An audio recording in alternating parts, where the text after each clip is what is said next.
ำไมสหรัฐอเมริกาถึงเข้าร่วมสงครามโลกครั้งที่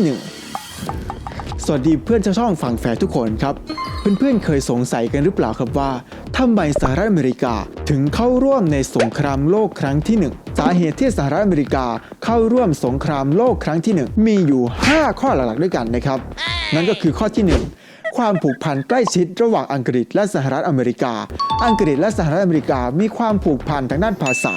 และวัฒนธรรมตลอดจนธุรกิจและการค้าระหว่างสหรัฐอเมริกากับอังกฤษได้ดำเนินมาด้วยดีในหมู่ชนชั้นสูงด้วยครับข้อที่ 2ความต้องการจะรักษาผลประโยชน์ทางเศรษฐกิจของคนอเมริกาเอง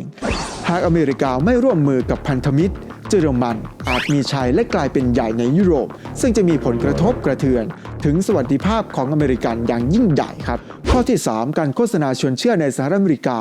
ได้ผลเป็นอย่างดีคนอเมริกันได้รับการชักชวนให้เชื่อว่า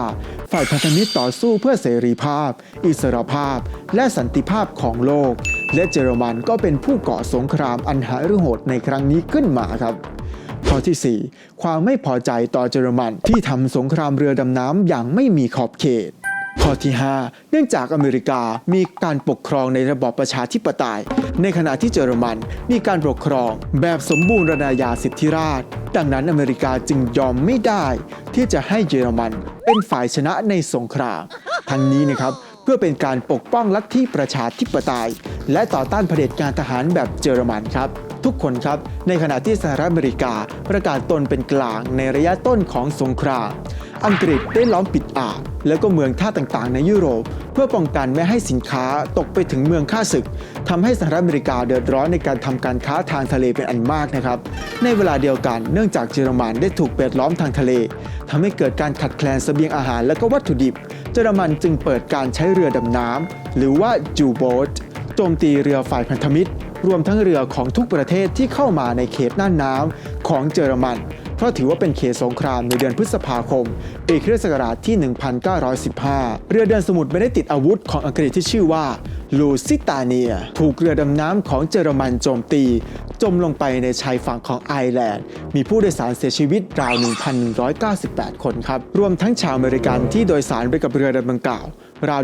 128 คนการสูญเสียชีวิตผู้คนเป็นจำนวนมากทั้งเด็กและสตรีเร้าอารมณ์ผู้คนในอเมริกันให้เกิดความโกรธแค้นประธานาธิบดีวิลสันจึงได้ยื่นสารประท้วงต่อเยอรมันสหรัฐอเมริกาประท้วงรุนแรงยิ่งขึ้นจนเยอรมันต้องยอมลดท่าทีลงโดยรับรองนะครับว่าก่อนที่เรือดำน้ำของตนจะโจมตีเรือโดยสารจะมีการแจ้งล่วงหน้าก่อนและก็จะช่วยชีวิตผู้โดยสารเอาไว้ครับและทุกคนครับในที่สุดสหรัฐอเมริกาก็เข้าร่วมสงครามครับในช่วงต้นปีคริสตศักราชที่ 1917 นั้นนะครับเยอรมนีได้เผชิญกับสภาวะขาดแคลนอย่างหนักจากการถูกปิดล้อมของอังกฤษเยอรมนีจึงประกาศใช้เรือดำน้ำให้จมเรือทุกลำไม่ว่าจะติดอาวุธหรือไม่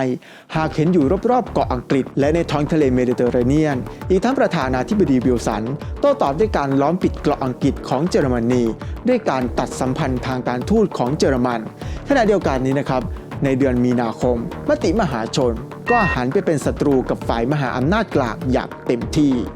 เนื่องจากหน่วยสืบราชการลับ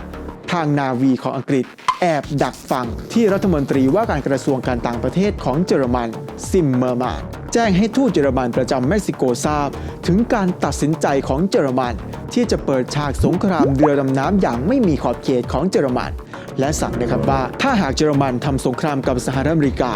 ทูตเยอรมันประจำเม็กซิโกจะต้องชักชวนให้เม็กซิโกกับญี่ปุ่นเข้าข้างฝ่ายมหาอำนาจกลางร่วมกันต่อสู้กับสหรัฐอเมริกาและเยอรมันจะสนับสนุนให้เม็กซิโกได้ดินแดนนิวเม็กซิโกเท็กซัสและแอริโซนาคืนจากอเมริกามหาชนอเมริกันต่างพากันโกรธแค้นเยอรมันเป็นอย่างมากครับและต่างเรียกร้องให้ประกาศสงครามกับเยอรมันดังนั้นในวันที่ 2 เมษายนคริสต์ศักราชที่ 1917 ประธานาธิบดีวิลสันได้อ่านสารประกาศสงครามต่อรัฐสภาแล้วก็สรุปท้ายสารอันเป็นที่ประทับใจแก่ผู้ฟังยิ่งนักนะครับว่าเราจะทำให้โลกนี้ปลอดภัยเพื่อทำรงไว้ซึ่งระบอบประชาธิปไตยสันติภาพของโลกจะต้องตั้งอยู่บนพื้นฐานแห่งเสรีภาพทางการเมืองที่ได้ผ่านการทดสอบกันมาแล้วเราไม่ได้มีจุดมุ่งหมายที่เห็นแก่ตัวไม่ปรารถนาที่จะชัยชนะไม่ปรารถนาอาณานิคม ไม่ปรารถนาค่าไถ่ชดเชยไม่ปรารถนาชดเชยด้วยวัตถุต่อการเสียสละทั้งหลายที่เราจะทำให้โดยไม่หวังค่าตอบแทนทุกคนครับอีก2 วันต่อมารัฐสภาได้ลงมติให้เห็นชอบต่อการประกาศสงครามของประธานาธิบดีวิลสันด้วยคะแนนเสียงในวุฒิสภา82-6สหรัฐอเมริกาได้เข้าสู่สงครามนับตั้งแต่วันที่6 เมษายนคริสต์ศักราชที่ 1917 เป็นต้นมาครับการเข้าร่วมสงครามกับฝ่ายสัมพันธมิตรทำให้สหรัฐอเมริกาต้องกระทำในสิ่งที่ตนไม่เคยกระทำ2 ประการก็คือการส่งคนจำนวนมหาศาลข้ามมหาสมุทรถึง 3,000 ไมล์ไปรบกับมหาอำนาจฝ่ายกลางและจะต้องระดมเศรษฐกิจของทั้งทวีปเพื่อสนับสนุนฝ่ายพันธมิตรครับทุกคนครับหลังจากนั้นนะครับสหรัฐได้ส่งทหารถึง 2 ล้านคนเข้าไปร่วมรบในสมรภูมิรบยุโรปภายใต้การนำของนายพลจอห์น เจเปอร์ชิงการเข้าร่วมในสงครามโลกครั้งที่ 1ของสหรัฐอเมริกาถือเป็นส่วนสำคัญที่ทำให้ฝ่ายพันธมิตรได้รับชัยชนะในที่สุดเนื่องจากในปลายปีคริสต์ศักราชที่ 1917 จักรวรรดิรัสเซียได้พ่ายแพ้แก่เยอรมันอันเป็นผลนะครับทำให้ฝ่ายพันธมิตรอ่อนกำลังลงเป็นอย่างมากและฝ่ายทหารเยอรมันจากแนวรบด้านตะวันออกได้ถูกย้ายมาทางตะวันตกซึ่งเยอรมันได้ทุ่มกำลังทั้งหมดเข้าทะลวงแนวป้องกันของฝ่ายพันธมิตรเพื่อเข้าตีกรุงปารีสในต้นปีคริสต์ศักราชที่ 1918 แต่ไม่เป็นผลสำเร็จนะครับและในกองทัพของฝ่ายพันธมิตรสามารถตีโต้กลับไปได้ในเวลาต่อมานะครับและทุกคนครับเมื่อสหรัฐอเมริกาเข้าร่วมในสงครามโลกครั้งที่ 1นั้นทำให้เกิดการเสริมกำลังในแนวรบทางตะวันตกนอกจากนั้นรัฐบาลของอเมริกายังให้เงินกู้แก่ฝ่ายพันธมิตรเป็นจำนวนมากเพื่อให้ฝ่ายพันธมิตรสามารถซื้อเสบียงอาหารและอาวุธยุทโธปกรณ์ไว้ใช้ในการรบต่อไปครับและในเวลาเดียวกันเนี่ยนะครับกองทัพเรือของสหรัฐอเมริกาก็ได้เข้าร่วมในการปิดล้อมของเยอรมนีอย่างมีประสิทธิภาพมากยิ่งขึ้นครับตลอดจนได้ช่วยเหลือในการไล่ล่าเรือดำน้ำของเยอรมัน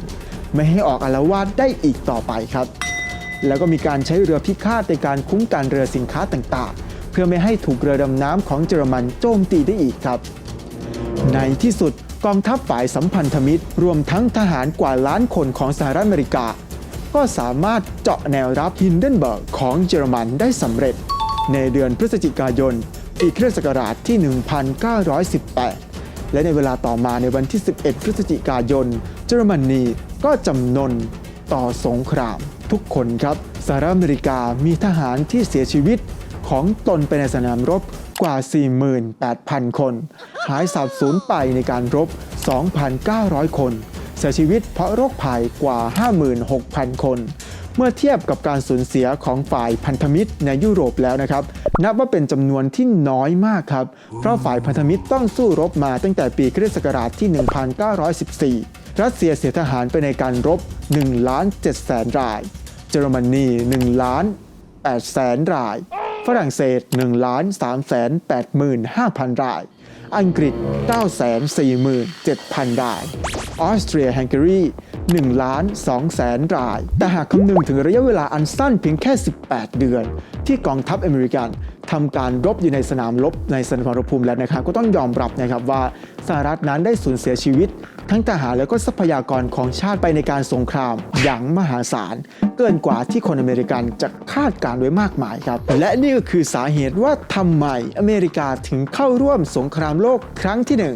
ที่ฟังแฟร์นำมาฝากทุกคนในวันนี้ครับถ้าทุกคนเห็นว่าข้อมูลนี้เป็นข้อมูลที่น่าสนใจและเป็นประโยชน์อย่าลืมกดไลค์กดแชร์และอย่าลืมกด Subscribe ช่อง YouTube ไว้เพื่อไม่พลาดกับการติดตามรับชมคลิปใหม่ๆจากช่องของเรานะครับสำหรับวันนี้ผมลาทุกคนไปก่อนพบกันใหม่ในคลิปหน้านะครับสวัสดีครับ